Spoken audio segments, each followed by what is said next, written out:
Il y a eu un fort bruit de craquement dans la vieille maison vide. Le grincement devenait de plus en plus fort, comme des brindilles qui se cassent avec une grande force. Quelques secondes plus tard, le sol s'est ouvert et l'homme a commencé à tomber, le cœur au bord des lèvres, alors que la gravité l'entraînait vers le bas, pour ce qui semblait être une éternité. Ce n'est pas une nouvelle version d'Alice au pays des merveilles, mais une histoire réelle qui est arrivée à Christophertown, à Guilford, dans le Connecticut. Christopher et sa femme, Angela, aidaient leur ami à déplacer des meubles dans une nouvelle maison. Soudainement, le sol s'est fissuré et l'homme est tombé de plus de 6 mètres dans un puits d'eau froide. Sa femme était choquée alors qu'il avait simplement disparu en une seconde sous ses yeux. Christopher était naturellement choqué aussi, mais il a essayé de garder la tête froide pour augmenter ses chances de survie. Quelques minutes plus tard, le service des pompiers est arrivé et a donné un gilet de sauvetage aux nageurs non préparés. Ils ne pouvaient pas atteindre le fond du puits et s'accrochaient au mur de pierre pour rester au-dessus de l'eau. L'équipe de secours a mis en place un système de hissage avec une corde. L'un des pompiers est descendu dans le puits, a mis le harnais à Town et l'a remonté à la surface. Il était vraiment reconnaissant envers les sauveteurs car il commençait à s'engourdir et n'aurait pas pu sortir par lui-même. Il s'en est sorti avec quelques blessures légères. Il s'est avéré que la maison avec un puits surprise a été construite en 1843. Le puits devait se trouver à l'extérieur de la maison au début. Puis, plus d'un siècle plus tard, ils ont rénové la maison et ajouté une extension. Ils ont simplement recouvert le puits avec un plancher en bois ordinaire sans sous-plancher ni capuchon de puits adéquat pour le sécuriser. Les autorités ont obligé le propriétaire à couvrir le puits afin que la locataire ou ses enfants ne tombent pas dedans. Trouver un puits chez soi est inquiétant, mais 10 étudiants de l'Université d'État de l'Ohio, qui louaient ensemble une maison hors campus, ont trouvé quelque chose d'encore plus troublant. L'électricité du 3e étage se coupait souvent, si bien que quelqu'un devait descendre au sous-sol pour réenclencher le disjoncteur. Ils y entendaient pour des bruits étranges, et ont découvert une porte verrouillée. L'un des étudiants a aperçu un jour un homme sortant du sous-sol. Il leur a dit que son nom était Jérémie, mais a refusé de leur parler et est parti. Ensuite, les tiroirs étaient parfois laissés ouverts dans la cuisine et la salle de bain. Les lumières s'allumaient bien que personne ne les ait touchées. Et il y avait d'autres bruits étranges venant du sous-sol. Les étudiants pensaient que la maison devait être hantée. Alors, ils ont appelé le propriétaire. Ensemble avec la police, ils ont ouvert la porte verrouillée et ont trouvé une chambre entièrement meublée, avec des photos, une télévision et quelques vêtements à l'intérieur. Ainsi, ce type Jérémie, ou quel que soit son vrai nom, vivait là depuis des mois sans payer un sou de loyer. Il rentrait dans le sous-sol par une porte latérale pour que personne ne le voie. Jérémie a été expulsé immédiatement et la société de location a changé les serrures. Les étudiants ont continué à vivre dans la maison, bien qu'elle soit plutôt effrayante. Ils sont devenus en quelque sorte célèbres, et de nombreuses personnes sont venues voir la chambre de Jérémie.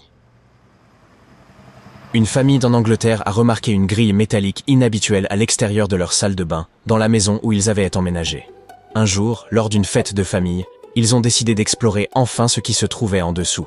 Lorsqu'ils l'ont ouverte, ils ont vu un trou, et leur fils a réussi à s'y glisser.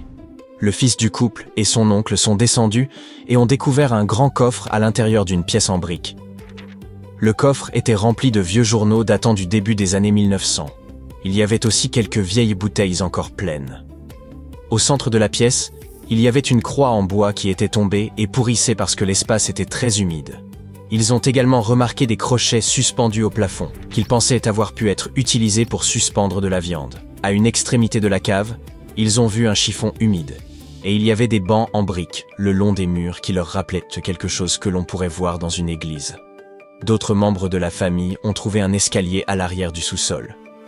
Ils ont découvert que la maison avait environ 230 ans. Mais ils ne savaient pas grand-chose d'autre de son histoire. Ils ont pensé qu'elle avait peut-être même été un pub à un moment donné dans le passé.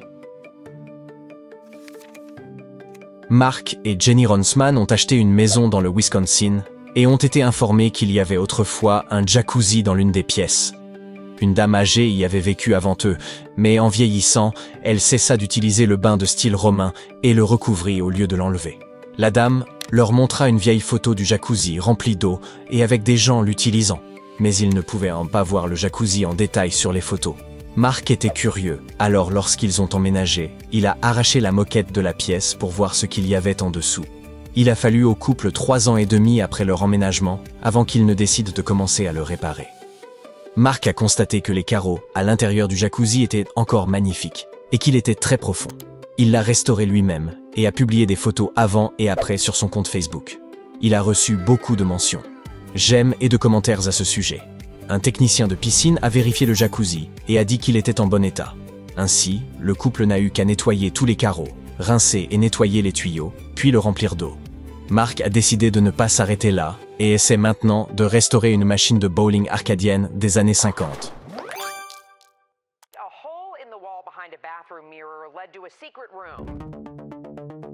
Samantha Hartsoe a emménagé dans un appartement de 3 chambres à Roosevelt Island, New York, avec 2 colocataires.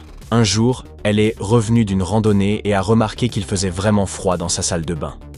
Il n'y avait pas de ventilation ni rien, alors elle ne pouvait pas comprendre d'où venait l'air froid.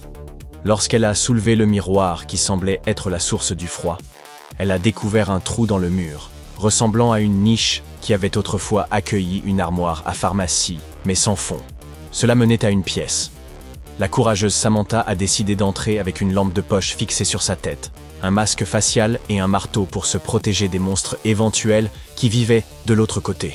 Elle s'est vite rendue compte qu'il n'y avait aucun moyen de retourner par le même trou.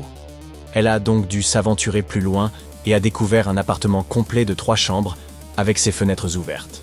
Il y avait un tas de sacs poubelles et une bouteille d'eau vide à l'intérieur, ce qui signifiait que quelqu'un y avait vécu à un moment donné. L'appartement nécessitait vraiment une rénovation. Il n'y avait pas de baignoire ni de toilette, et le sol était arraché. Samantha a trouvé un moyen de sortir de l'appartement, et elle a remarqué qu'il n'était même pas à côté du sien. Elle a dû traverser son immeuble pour retourner chez elle. Certaines personnes recherchent des trésors dans des maisons abandonnées régulièrement afin de les photographier.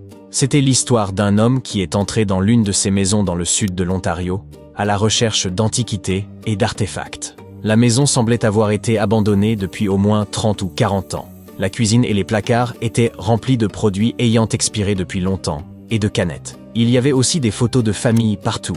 Les derniers propriétaires de la maison étaient décédés, et leurs frères et sœurs qui en avaient hérité n'avaient jamais vraiment voulu y vivre. Quelques minutes après être entré, l'explorateur intrépide a remarqué quelque chose d'inhabituel au coin du matelas, comme si quelqu'un y cachait quelque chose.